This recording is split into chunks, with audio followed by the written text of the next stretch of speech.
Bien-aimés, je vous salue dans le nom de Christ Jésus, notre Sauveur et Seigneur personnel.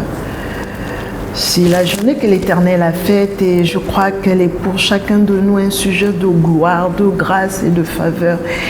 Et je voudrais encore bénir l'Éternel pour ce mois de septembre dans lequel il nous fait entrer, un mois de septembre, le 9e mois de l'année qui correspond à l'enfantement. Vraiment que ce mois de septembre, que tu puisses enfanter de façon spirituelle toutes tes bénédictions.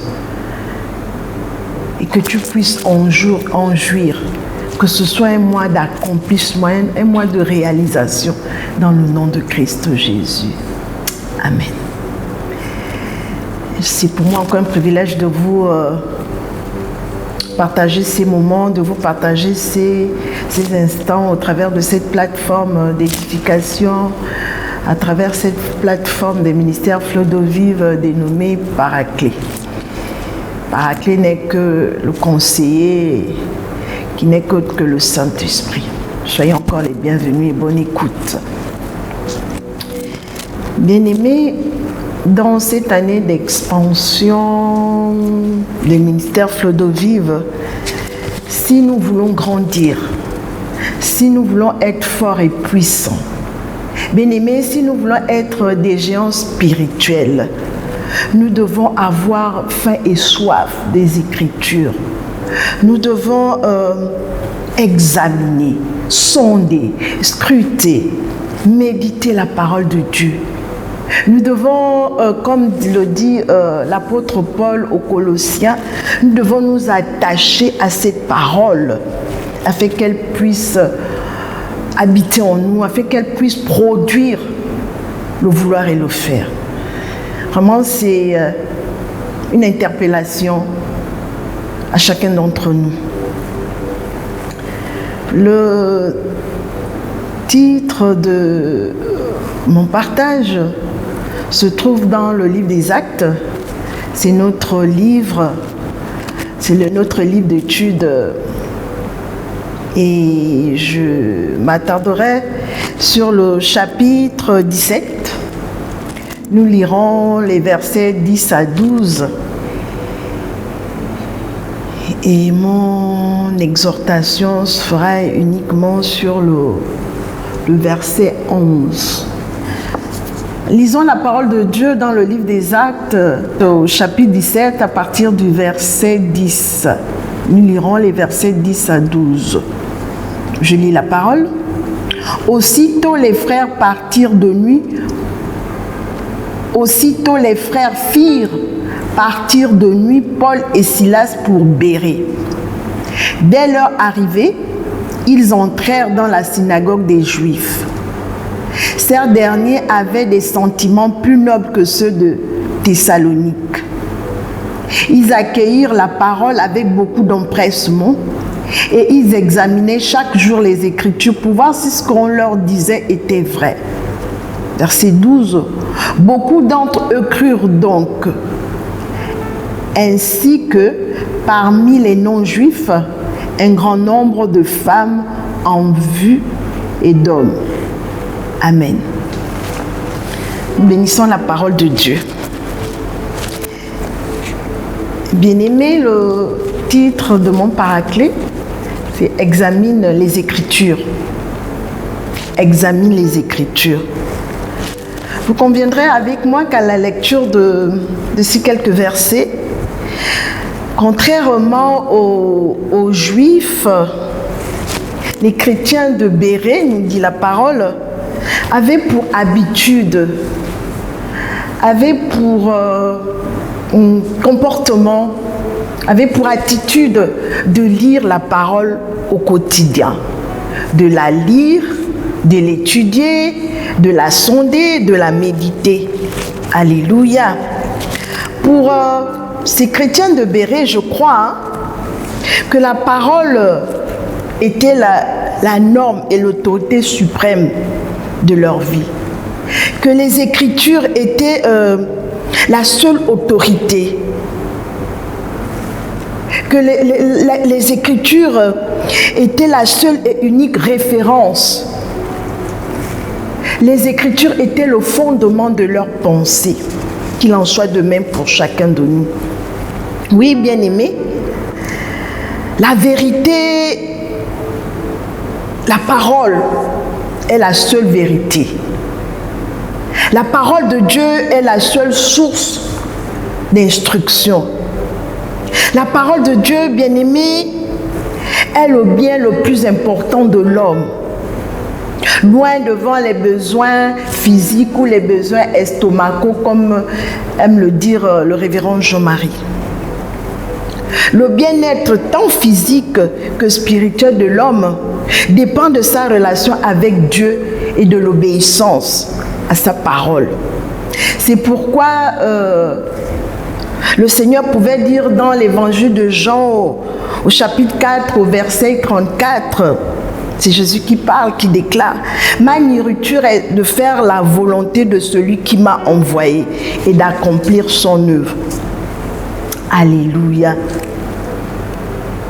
Oui, la parole de Dieu est notre nourriture spirituelle. Les Écritures disent que, premièrement, les chrétiens de Béret reçurent avec empressement. Ils accueillirent la parole de Dieu avec promptitude, avec zèle, avec précipitation, avec rapidité, en hâte. Alléluia.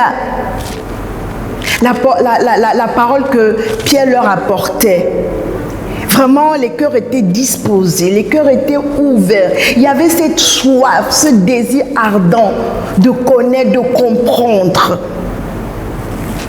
Bien aimé, la Bible déclare qu'ils ont d'abord cherché à vérifier, cherché à comparer si c'est ce que l'apôtre Paul leur disait, si ce que Paul leur enseignait était conforme aux Saintes Écritures. Qu'ils ne l'ont pas pris de façon contrainte. Alléluia.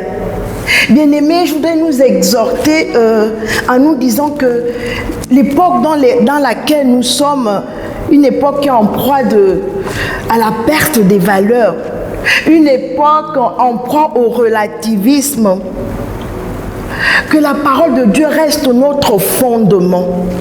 Que la parole de Dieu reste le fondement de notre conviction, le fondement de nos doctrines, le fondement de nos valeurs, le fondement de nos pensées. Oui. Les Écritures, à l'instar des chrétiens de Béret, doivent être scrutées au quotidien, doivent être fouillées, doivent être regardées avec attention, bien-aimés. Si nous voulons arriver à la stature parfaite de Christ, si nous voulons être des malabars spirituels, des costauds spirituels, bien-aimés, nous devons prendre ce principe en compte.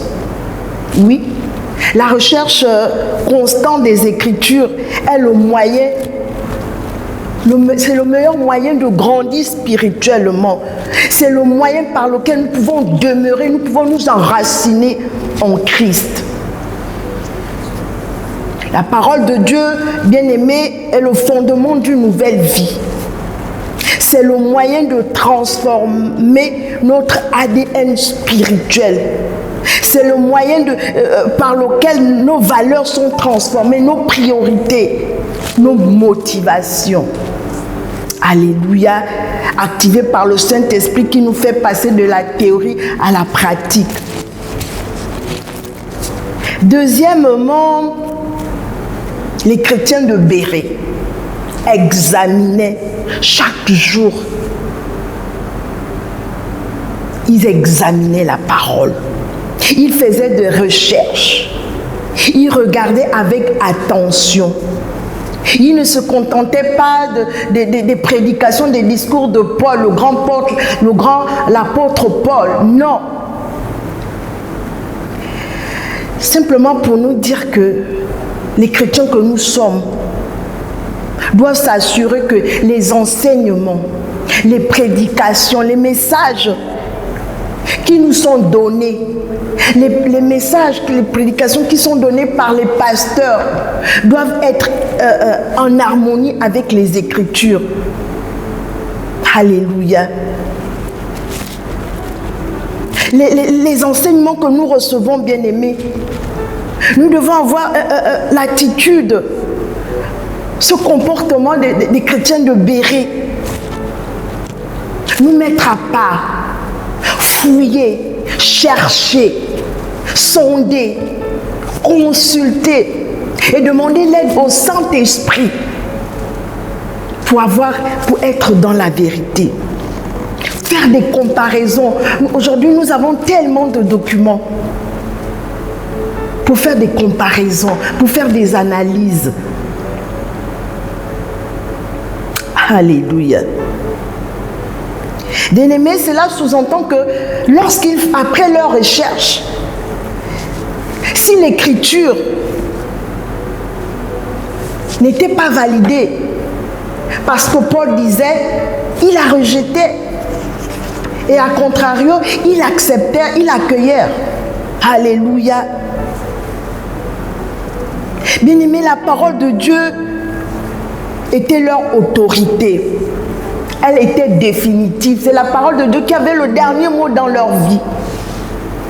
Qu'il en soit de même pour chacun de nous. Bien-aimés, les Écritures nous mettent en garde.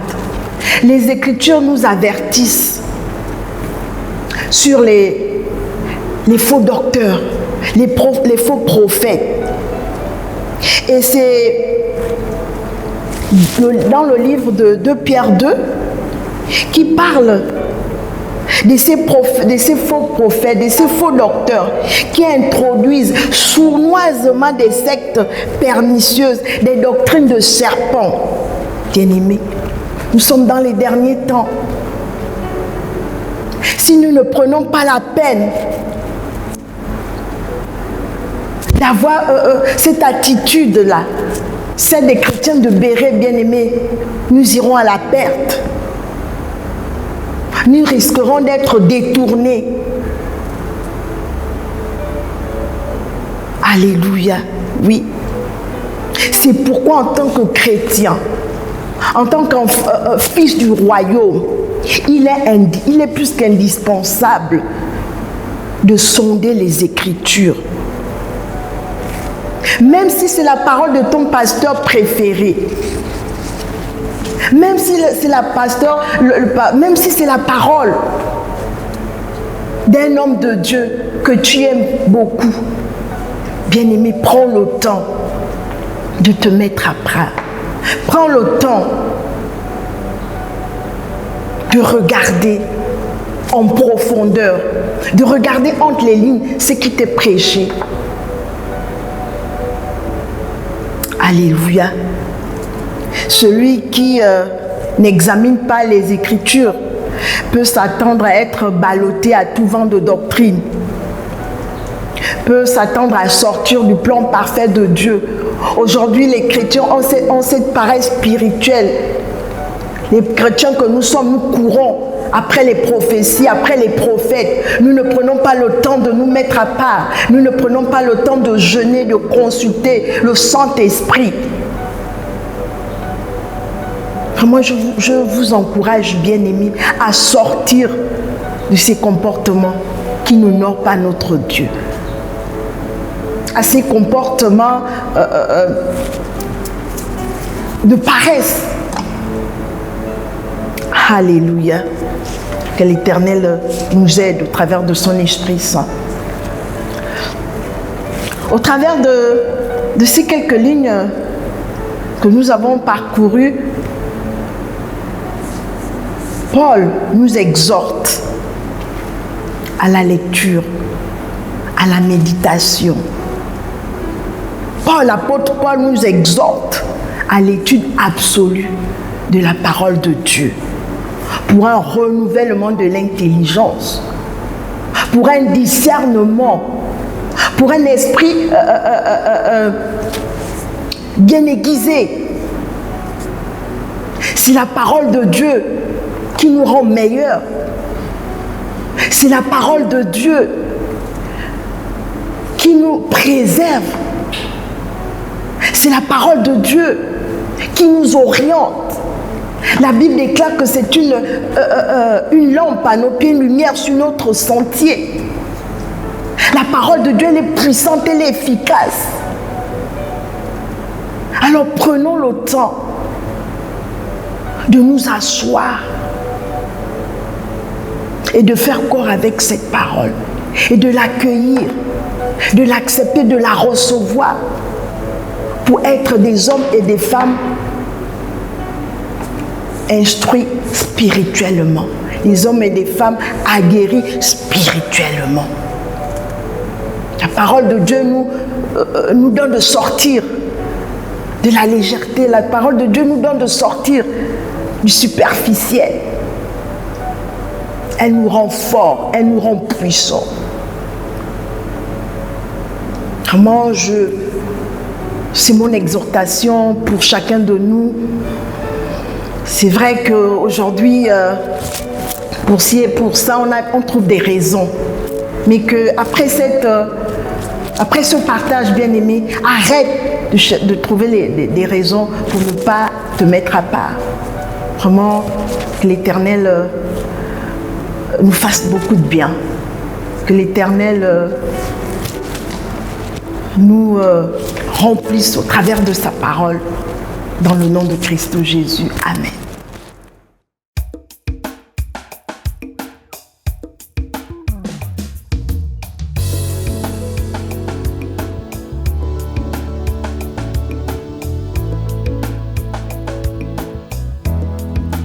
Je suis un flot.